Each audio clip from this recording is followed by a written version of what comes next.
श्रम संस्कृतिको बारेमा केही कुराहरू मैले यहाँ भन्नुपर्छ। के हो श्रम संस्कृति? धेरै कुराहरू हुन सक्छन्। आफूले बुझ्न पर्ने, आफूले बुझ्न चाहेको, आफूले कसरी बुझिन्छ त्यो अनुसार यसलाई व्याख्या विश्लेषण हामीले गर्न सक्छौँ। म भन्न चाहन्छु श्रम संस्कृति के हो त यो संस्कृति भन्दाखेरि श्रम संस्कृति भनेको एउटा मान्छेलाई सुधार्ने संस्कृति हो। आदरणीय दाजुभाइ दिदीबहिनीहरू, हामी विकास भन्छौँ, बाटोलाई विकास ठान्छौँ, भवनलाई विकास ठान्छौँ, खेल मैदानलाई विकास ठान्छौँ। हो, यिनीहरू पनि विकासै हुन्, विकासका इन्डिकेटर्स हुन्। तर सबैभन्दा ठुलो विकासको केन्द्रबिन्दु हुन्छ मान्छे। एउटा मान्छेलाई सचेत बनाउनु, एउटा मान्छेलाई सही मार्गमा डोर्याउनु, एउटा मान्छेलाई विकृतिदेखि निकालेर संस्कृतिमा लानु जतिको ठुलो विकासको तपाईँको चाहिँ पक्ष, विकासको आयामहरू कुरा नभएको कुरा म जानकारी गराउन चाहन्छु। एउटा मान्छेलाई असल मान्छे बनाउने संस्कृति हो श्रम संस्कृति। एउटा बेइमान मान्छे, एउटा कफाडी मान्छेलाई होइन, एउटा गफ गरेर खाने मान्छेलाई होइन, गफ काम गरेर खानुपर्छ भनेर तपाईँको छैन एउटा काम गर्ने बनाउने अल्छी मान्छेलाई पौरखी बनाउने संस्कृति हो श्रम संस्कृति। त्यो श्रम संस्कृतिमा म यहाँहरू सबैजनालाई अनुरोध गर्न चाहन्छु, तपाईँहरू पनि आउनुहोस्, एउटा अभियान चलाऊ। हामी तपाईँको चाहिँ पौरखी नबनिकन हामी तपाईँ आफैले आफ्नो चाहिँ देश बनाउँछु भन्ने बाखुराको दममा यो देश हामी आफैले बनाउँछौँ। विदेशी तपाईँको चाहिँ ऋण र अनुदानले, विदेशी सहयोगले होइन, हामी आफै यो देश बनाउन सक्छौँ स्वदेशी शक्ति सुयोग प्रयोग गरेर भन्ने खालको चाहिँ एउटा उद्घोष हो श्रम संस्कृति। त्यो श्रम संस्कृतिमा यहाँहरू सबैजनालाई म स्वागत गर्न चाहन्छु। तपाईँहरू आउन चाहनुहुन्छ यस्तो श्रम संस्कृतिमा? सबैजनाले एकचोटि भनिदिनुहोस् त, तपाईँहरू आउन चाहनुहुन्छ? हो। एउटा बेइमान मान्छे बेइमान कसरी हुन्छ हामी सबैलाई थाहा भएकै कुरा हो। जब हामी गफ गरेर खान पल्कन्छौँ त्यहाँदेखि गफ गरेर खाने मान्छेले ढाँट्न थाल्छ। यता ढाँट्छ, उता ढाँट्छ, यताको सेटिङ उता गर्छ, उताको सेटिङ उता गर्छ। एउटाबाट सापटी लिन्छ, त्यसले जान्छ, फेरि अर्कोबाट सापटी लिन्छ, त्यसको सापटी गर्दा गर्दै गजाङ गुजुङ भएर ऋणमा पर्छ एउटा मान्छे, गफाडी मान्छे हो कि होइन भन्नुहोस् त? त्यस्ता खालका मान्छेले त्यसरी होइन, आफैले गरेर खानुपर्छ है। माटोमा काम गरेर पसिना बगाएर ज्याला मजदुरी गरेर भए पनि खानुपर्छ, तर ढाँटेर खानु हुँदैन, गफ गरेर खानु हुँदैन, चोरेर खानु हुँदैन भन्ने एउटा चाहिँ विकृतिदेखि संस्कृतितर्फको तपाईँको चाहिँ स्वावलम्बन तर्फको एउटा संस्कृति नै श्रम संस्कृति रहेको कुरा म यहाँहरू सबैजनालाई निवेदन गर्न चाहन्छु। आदरणीय दाजुभाइ दिदीबहिनीहरू, श्रम संस्कृति विदेशी ऋण लिएर, विदेशी प्रभुलाई ढोगेर देश चलाउन चाहँदैन। स्वदेशी उत्पादन गरेर, स्वदेशी तपाईँको छैन उत्पादनमा, स्वदेशी आफ्नै तपाईँको छैन अर्थतन्त्रमा यो देश चलाउनुपर्छ भन्ने स्वाधीनताको अभियान हो श्रम संस्कृति। त्यस्तो अभियानमा तपाईँहरू आबद्ध हुन चाहनुहुन्छ? त्यस्तो खालको तपाईँको छैन अभियान हो श्रम संस्कृति। ढुङ्गा हानाहान गरेर, कुटाकुट गरेर यो देश बन्दैन। आगो लगाएर, डढेलो लगाएर, खरानी बनाएर मात्र यो देश बन्दैन। यो देश बन्छ त तपाईँ हामी सबैजना मिलेर यो देश बन्छ भन्ने तपाईँको चाहिँ संस्कृति हो श्रम संस्कृति। हाम्रो देश गीतले भनेको छ, श्रम गरौँ सबै मिली बनाऊ यो देश, रगत होइन पसिनाले भिजाऊ यो देश, श्रम रोपी लहला फलाऊ यो देश। यो गीत तपाईँहरूले पहिला सुन्नु भएको थियो? सबैजनाले भन्नु त सुन्नु भएको थियो? हो, यो चाहिँ हाम्रो श्रमदानको शिर गीत हो। यो गीत गाएर हामी श्रमदान गर्छौँ।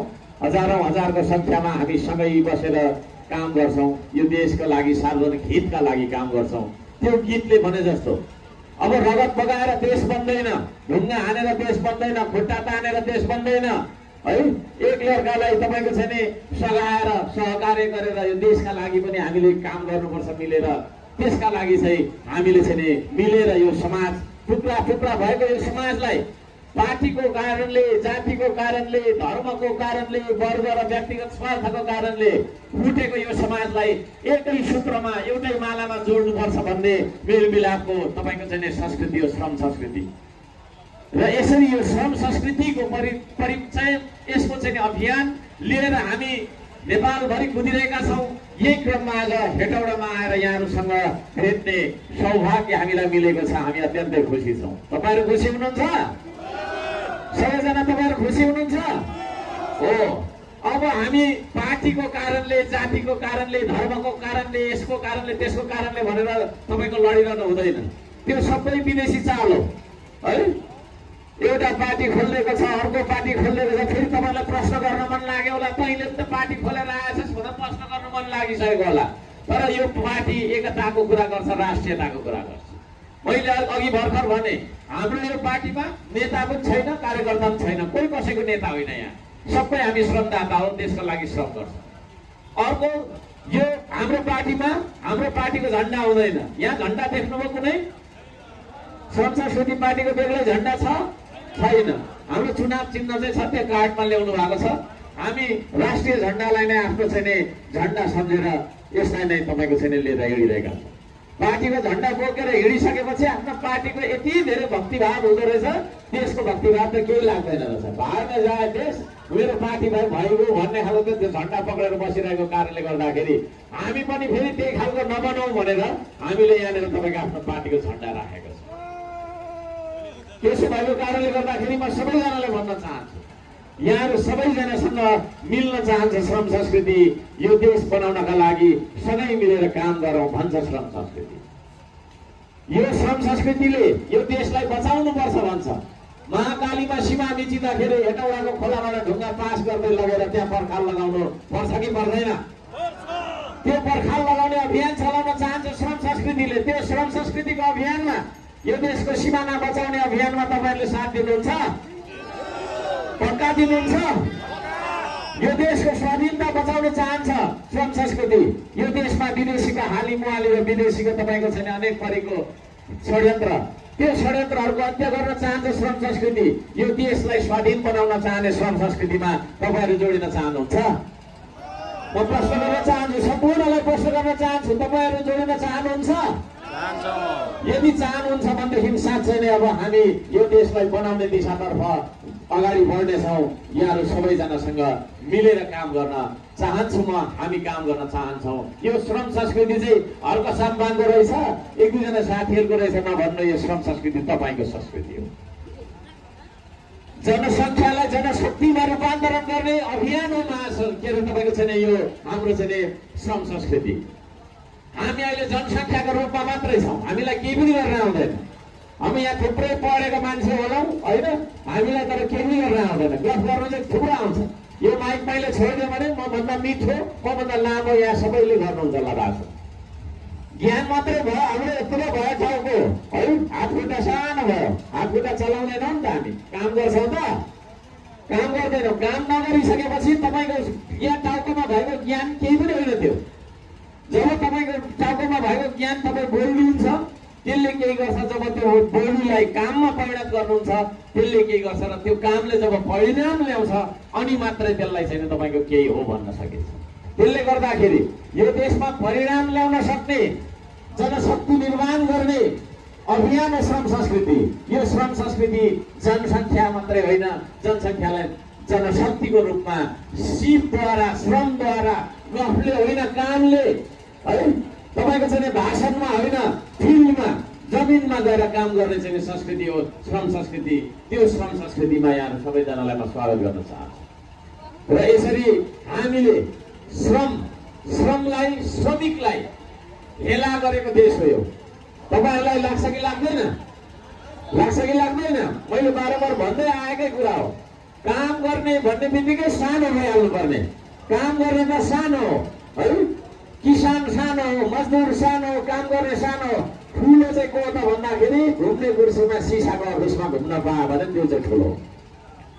सबै मान्छे सिसाको अफिसमा घुमेर धान कसले रोप्छ? धान कसले रोप्छ? मकै कसले रोप्छ? यो देशमा माटो कसले छुने? सबै मान्छे सिसाको अफिसमा चाहिँ यत्रो पेट फुलाएर होइन, तीन नामले पेट बनाएर, तीन नामले भनेको थाहा छ कि छैन? तीन नामले पेट बनाएर तपाईँको सिसाको अफिसमा सबै घुम्न के अरे तपाईँको खोजेर यो देश बन्छ? बन्दैन। Office work is just paper work, field work is the real work. जुन कुरा हामी जमिनमा गर्छौँ, माटोमा जोडेर गर्छौँ, त्यो कामले मात्रै उत्पादन गर्छ। तपाईँ अफिसमा बसेर जति घन्टा कागज लेख्नु न, अफिसमा तपाईँको चाहिँ कुर्सीमा घुम्नु न, त्यसले उत्पादन गर्दैन। अफिसमा गर्ने काम, विद्यालयमा गर्ने काम, मन्त्रालयमा गर्ने काम भनेको जस्ट अ पेपर वर्क, कागजी काम मात्रै हो। माटोसँग जोडेर गर्ने कामले मात्रै उत्पादन गर्छ। आदरणीय दाजुभाइ दिदीबहिनीहरू, हामीले खाने भात, लगाउने लुगा, यी सम्पूर्ण कुराको कच्चा पदार्थ, अन्न, सबै कुरा के हो त भन्दाखेरि माटोबाट उत्पादन हुन्छ।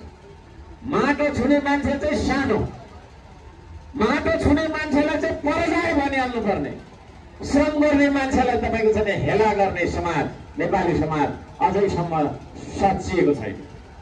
काम गर्ने मान्छेलाई कामी भनेर अछुट बनाएको भनेको चाहिँ त्यो श्रमलाई हेला गरेको। श्रमलाई हेला गर्ने नेपाली समाज अझैसम्म बदलिएको छ? म प्रश्न गर्न चाहन्छु, छ? यताबाट भनिदिनु त छ? छैन। श्रमलाई नै, कामलाई नै, जुन श्रमले सम्पदा, प्राकृतिक सम्पदालाई सम्पत्तिको रूपमा परिणत गर्नका लागि चाहिने एउटा चाहिँ ह्युमन एफर्ट भन्छ, मानवीय प्रयास, त्यसलाई भन्छ श्रम। त्यो श्रमलाई नै हेला गर्ने नेपालले, नेपाली समाजले समृद्धि प्राप्त गर्न सक्छ? त्यसो भएको कारणले गर्दाखेरि श्रमलाई हेला गर्ने, श्रमिकलाई अपहेलना गर्ने, यी तपाईँको चाहिँ चलनहरूको यो खालको चाहिँ सामाजिक मनोविज्ञानलाई चिर्न चाहन्छ। यही नै सबैभन्दा प्रमुख मुद्दा हो श्रम संस्कृति, है।